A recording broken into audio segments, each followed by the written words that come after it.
soit sur Mbour wala sax soit bi nga xamante ne le président Bassirou Diomaye Diakhar Faye jàppale ne Mbour dafa war a dem daal di saafonte waa tax askan bi parce que mitinam yi gënoon am importance laata moo jàll di jël réew mi Mbour la ko ameloon fidélité lañ koy jàppee wala pour se faire un nom lañ koy jàppee wala réalité politique boo xam ne c'est une tradition républicaine boo xamante ne il a hérité ça de ses arrière prédécesseurs.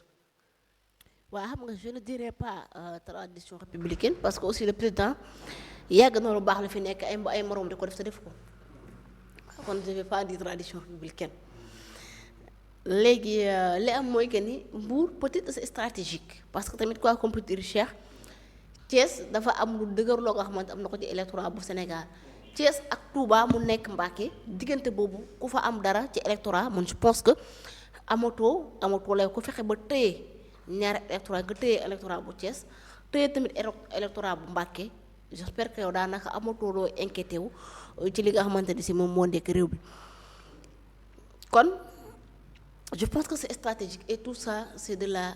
la politique bu ñu waxee le choix de Mbour je sais pas nag lan moo tax choix mais en tout cas man li ma jàpp mooy que ni de un fiefam la foofu la dëkk parce que Mbour aussi c'est Thiès Ndiaganiao yeneen ak yeneen dëkk yooyu yëpp foofu la beneen bi des mooy que ni ñoom seen meeting bi ñu def woon Mbour stade Caroline Faye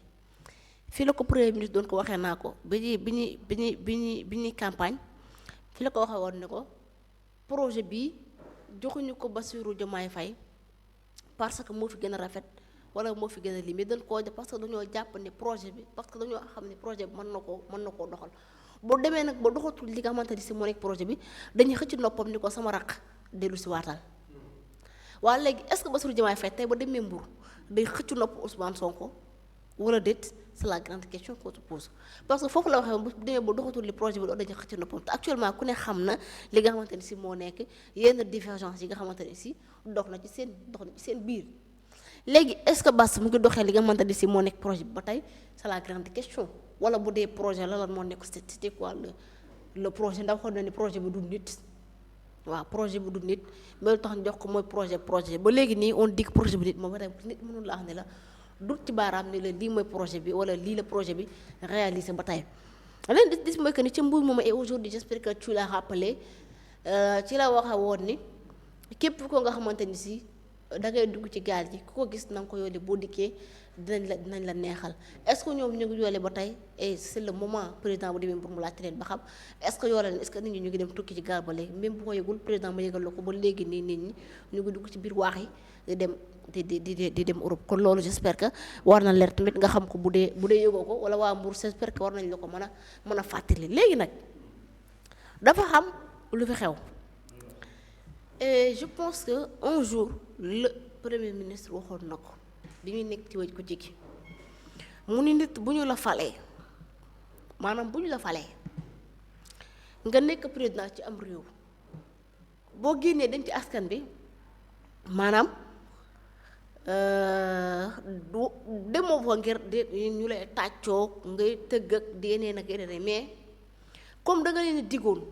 ni leen su ma dikkee Mbour kat maanaam je donne un exemple parce que xaw ma lu président digganteeg waa Mbour wala bokkoon kiyeeguma ko mu ni comme mu ni askan bi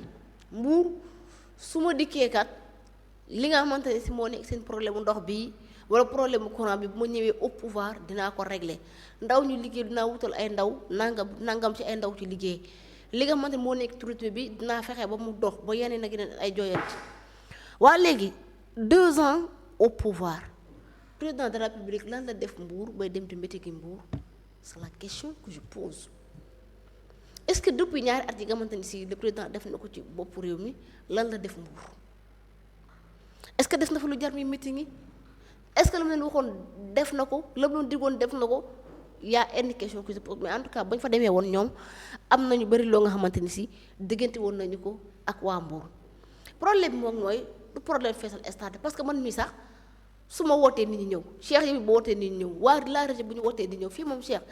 ku fi woote am ndaje gi nga folklore ko wootee nit ñi ñëw ku la bëgg ku la bañ ak ñëpp a ñëw rawatina ndaje moo nga xamante ni si tey ñi mën nañoo benn directeur wala benn ministre mën naa génne joxe benn 500000 ci goxam mais Cheikh ñëpp a ñëw boo ndikkee ñu ne transport gratuit la même nit ki bu am noonu benn soxla sax danaa no comme transport gratuit la baal ma dem un problème baa ngee seetaan maanaam dem uniquement pour seet demuñu pour xool ba xam ña fa nekk est-ce que c'est des militants convaincus ñoo fa nekk des militants convaincus maanaam ñu bokk ci Diomaye convaincus wala ñoo xamante ni dañoo ñëw ngir seetaan ci là aussi c'est une question boo xamante ni si dañ koy demander mais ak lu mën a xew man damaa gëm ni Cheikh l'heure n'est pas au meeting l'heure n'est pas au rassemblement l'heure n'est pas la mobilisation et la seule mobilisation qui vaille mooy que ni de se mobiliser pour apaiser wala pour alléger la souffrance des Sénégalais man je pense que tey jii gumba waroon na tal leneen lu tëb ay teen booy nag gumba tal leneen lu tëbi teen mooy que ni fi situation réew mi toll ñu nekk ci ay problèmes économiques yu tar yoo xamante ne si l'économie mu ngi au bord du gouffre dëkk bi tàggatémbe des gens parlent de problème de liquidité man je pense que tey le président foofu la waroon a miser activer ñi nga xamante ne si moom moo nekk ces hommes pour ñu taxaw ci wàllu woowu ñàkkam ndox mi ci yenn ci gox yii nii Cheikh loolu dafa metti ñàkkam courant bi ci yenn dëkk yi dafa metti dund gi dafa cher ñi nga xamante ne si moo nekk les boulangers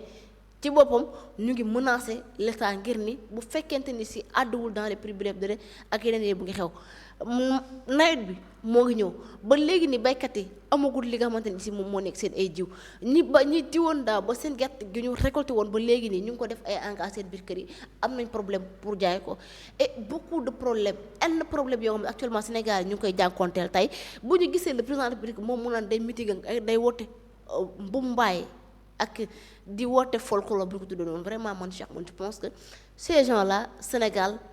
ñoru leen que soit moom mu nekk keneen parce que tamit ñoom ñëpp laa yemal ci li nga xamante ne si moom moo nekk bi ndax it ak lu mën a xew moom moo nekk le président de la République du Sénégal moom la ñu dénk pour juróomi at yi di ñëw 2024 ba 2029 kon nag ngan la waroon naa def kéemtulaay kàttanam ba lépp loo nga xamante ne si moom moo nekk promis li mu taxaw ci waaye président mi booy xool da nga naa yoonam nekkul ci réew mi. jërëjëf est-ce que meeting bi war nañ ko mënee sa jàppee muy le rendez-vous de la confirmation diggante li ñuy wax diggante Sonko Diomaye c'est acté dualité bi wala duo bi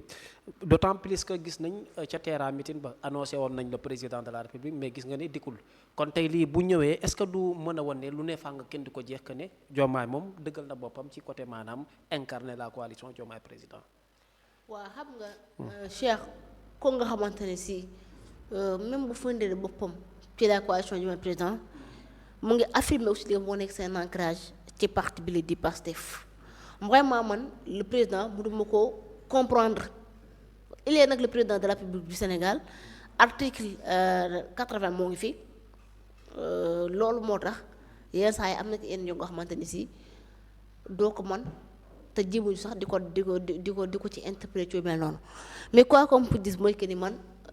le président bu dee nit ñi doon bu dee dafa am ñenn ñu nekk seen biir parti bi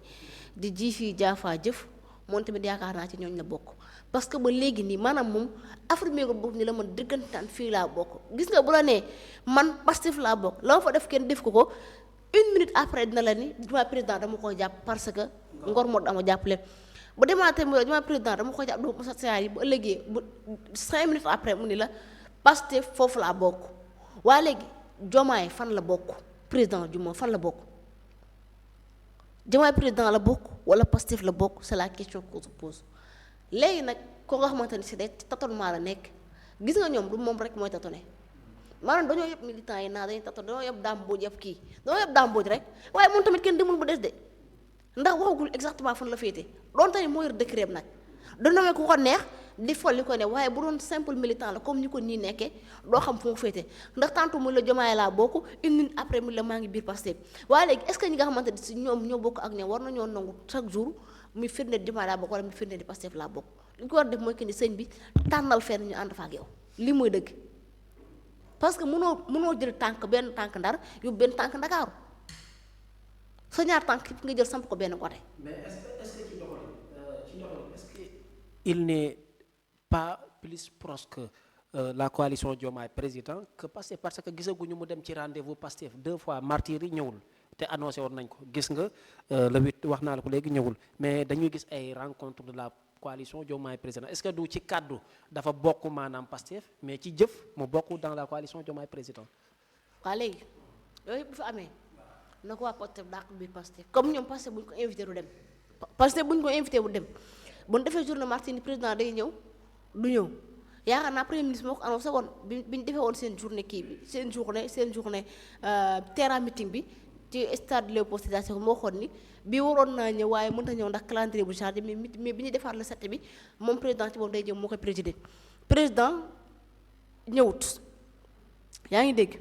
comme ñëw heure bu Pastef xewle bu ñu ko wooyee du ñëw leen des mooy que ni Pastef lépp lu ñu bëgg le président def lu ko neex wala mu def li nga xamante ni si moom la ko Mimi digal déjà da ngay dégg ñu naan jamaay bu Mimi ak jamaay bu Sonko ñu dem ba ko desuwaat ci parti bi donte ni moom nee na ci parti bi la bokk mais ñoom ñu ngi ko daan xëcc ko naa ko desuwaat ci parti bi ndax parti bi moo nekk sa kër léegi loolu bu ci amee